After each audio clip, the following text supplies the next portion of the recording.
Hi there. So today's topic is knees, you saw on the cover. So today I'm going to answer a few questions about knees, and I am going to show you a few things that you could do to help yourself if you have a knee problem. And believe it or not, we are not working on your knee. We're going to work somewhere else. So the knee is a really simple joint. It's a hinge joint. It flexes and extends mainly, and then it has a little bit of rotation to unlock and lock the knee. And that's fairly small. The problem with knees, when I've assessed people in the clinic, the vast majority of people I see do not have a knee problem. You may have wear and tear there. You may have had scans or x-rays that are showing you that you have wear and tear or arthritis there or cartilage wearing down. All of that is a symptom of something else going on in your body. So from an alignment point of view, there's something not doing enough and your knee is having to do way too much. Now, you could go ahead and you could have surgery on your knee, and some people have success with that. It sorts out some of the pain issues, but generally the problem does come back because you haven't actually fixed it. You haven't fixed the alignment issues or the imbalance that exists in the body already to cause that knee problem. All you've done is take away the irritation. So what I want to show you is a couple different ideas that you can work on to help your knee better. I'm going to go up into standing. So the big thing is that at either end of your knee, you've got your hip joint, which is a ball and socket joint, and you've got your foot, which has 33 joints in it. I like to start down at the ground, and so we always want to make sure that we have good mobility in our feet. And so when we're starting to turn the body right and left, all I want you to do is just turn from side to side. And as you turn, I want you to notice a couple things. So do you notice your arches rising and falling when you do this?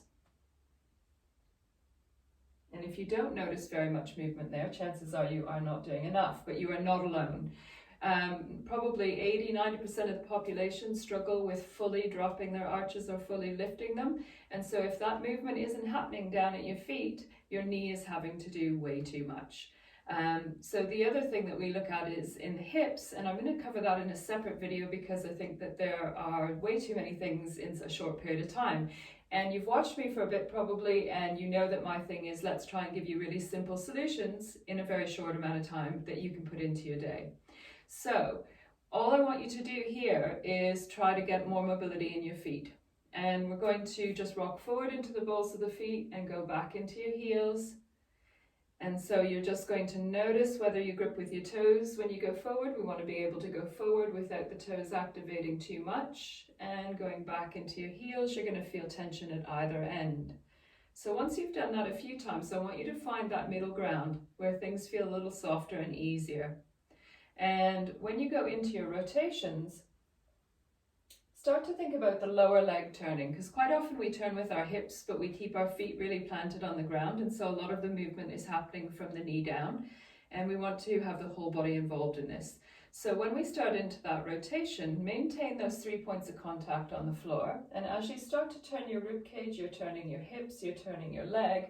At the very end, I want you to make sure that you're turning out with your lower leg, your shin. So when I turn to my right, both shins are following me around to that side.